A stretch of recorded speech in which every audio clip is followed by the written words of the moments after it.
Mardi soir à Lens contre le Côte d'Ivoire, il s'agira de finir sur une bonne note, comme l'a dit Raphaël Varane en conférence de presse.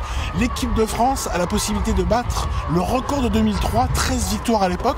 Si elle bat le champion d'Afrique des Nations, elle s'en sera une 14e victoire sur une année, donc l'année 2016, témoin de sa progression, témoin de sa maîtrise, de sa maturité et de son pouvoir offensif, ce qui est aujourd'hui tout l'équipe de France. Alors, il n'y aura pas Antoine Griezmann qui est blessé, qui est retourné à Madrid pour ce match contre la Côte d'Ivoire, un match amical. Donc c'est l'occasion de voir des jeunes joueurs ou pas. On voit rarement l'équipe de France, style Gamero qui vient de revenir en équipe de France 5 ans après sa dernière sélection. Et puis évidemment la patience grandit parce qu'on a envie de voir Adrien Rabiot débuter au milieu de terrain. Le phénomène du Paris Saint-Germain de 21 ans pourrait débuter contre la Côte d'Ivoire face à son ami Serge Aurier. C'est ça le niveau international, c'est on a envie de savoir s'il a le niveau du Paris Saint-Germain en championnat, en Ligue des Champions.